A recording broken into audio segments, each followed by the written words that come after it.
This is paragraph 60 of a federal securities complaint. It describes a truck that could not drive under its own power. So the prototype was carried to the top of an inclined road, pointed downhill, and filmed while gravity pulled it through the frame. The crew repeated that process 3 times. Then, according to the SEC, the approved edit was sped up 2 to 3 times. Nikola posted the result with a caption telling viewers to behold its semi-truck in motion. The truck really was moving. The missing detail was why. That short clip became the cleanest symbol of a much larger story.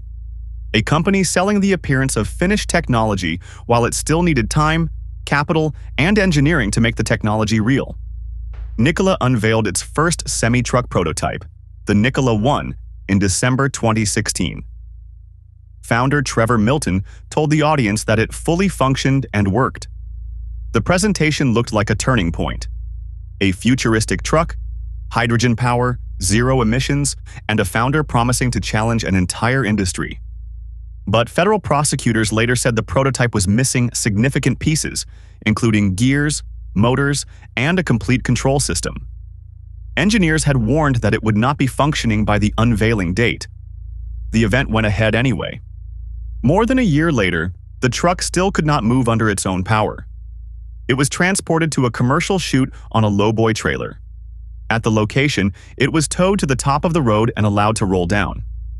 That matters because video feels like proof. A viewer does not see a spreadsheet assumption or an optimistic forecast. A viewer sees a massive vehicle traveling along pavement and instinctively supplies the missing explanation. The motor is driving the wheels. The camera angle concealed the incline. The edit increased the apparent speed. The caption supplied the claim. Together, those 3 choices transformed a gravity demonstration into what looked like a technology demonstration. The SEC said the post omitted that the truck was rolling downhill rather than driving itself. It remained available to investors until at least September 2020. The Nikola 1 video was not the only allegation. By 2020, Nikola had reached the public market through a merger with a special purpose acquisition company, or SPAC. The company needed enormous amounts of capital to develop trucks, factories, fuel production, and a hydrogen station network. It had not yet produced revenue from truck or fuel sales. Milton began speaking directly to retail investors through television, podcasts, and social media.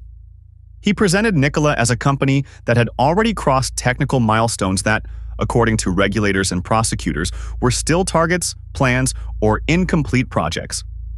Hydrogen was central to the business model. In March 2020, Milton said Nikola was producing hydrogen below $4 per kilogram. The Justice Department said Nikola had never produced hydrogen at any price. At the time, it was buying hydrogen from a supplier for $16 per kilogram.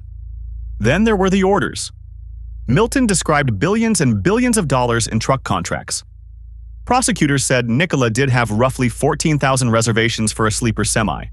But except for one conditional reservation for about 800 trucks, those reservations were non-binding and could be canceled. The distinction is crucial. A reservation signals interest. A binding order can support a revenue forecast.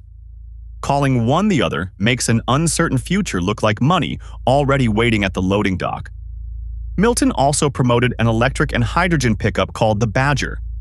Federal prosecutors said he described it as engineered from the ground up with Nikola's technology when he knew that was not true. Each claim reinforced the others. The moving semi made the engineering feel real. The hydrogen claim made the economics feel real. The reservations made the demand feel real. And the public market stock price gave all of it a number that changed every day.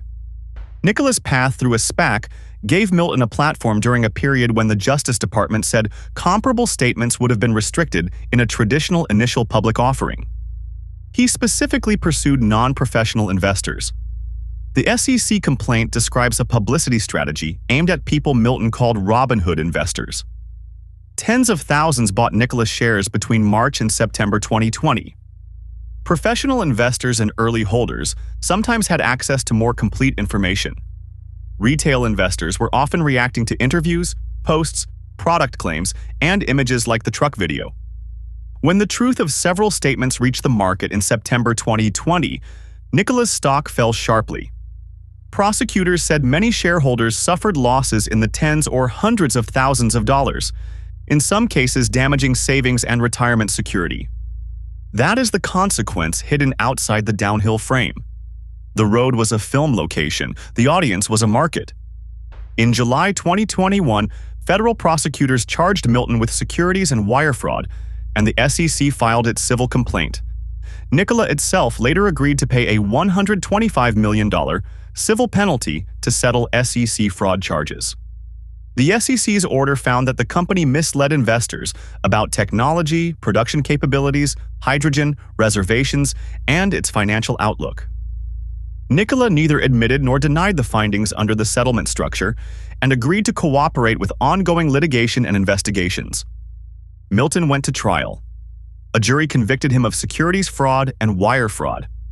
In December 2023, a federal judge sentenced him to 4 years in prison, 3 years of supervised release, a $1 million fine, and forfeiture of a Utah property. The Justice Department's summary returned to the same unforgettable artifact. The prototype had been towed to the top of a hill, the driver released the brakes, and the truck rolled until it was stopped near a stop sign. Then the legal ending changed. On March 27, 2025, President Donald Trump granted Trevor Milton a full and unconditional pardon covering the federal offenses in his case. A pardon does not rewrite the technical history of the truck or make the company whole. It changes the federal punishment and legal consequences for the person receiving it. Nikola had already reached a different ending. The company filed for Chapter 11 bankruptcy on February 19, 2025. The original SEC settlement called for a $125 million penalty, but an ordered penalty and money actually available for harmed investors are not the same number. The SEC's current Fair Fund page says $30 million had been paid before the bankruptcy dispute. Nikola's bankruptcy estate later agreed to pay another $4 million to the SEC, received around December 15, 2025. Including other funds collected, the SEC says the Fair Fund currently contains $48.8 million. That leaves the final ledger with several different totals: the penalty ordered, the money collected, the losses investors experienced, and the value of a company that once made unfinished technology look ready for the road. The famous clip did not need visual effects or a fabricated truck. It needed a real prototype, a real road, and one fact kept outside the frame. The vehicle moved because the road went down. And once investors supplied the assumption that a motor was doing the work, the image could carry an entire business story uphill. This is the con ledger: real frauds, real records, and the mechanism hidden in plain sight.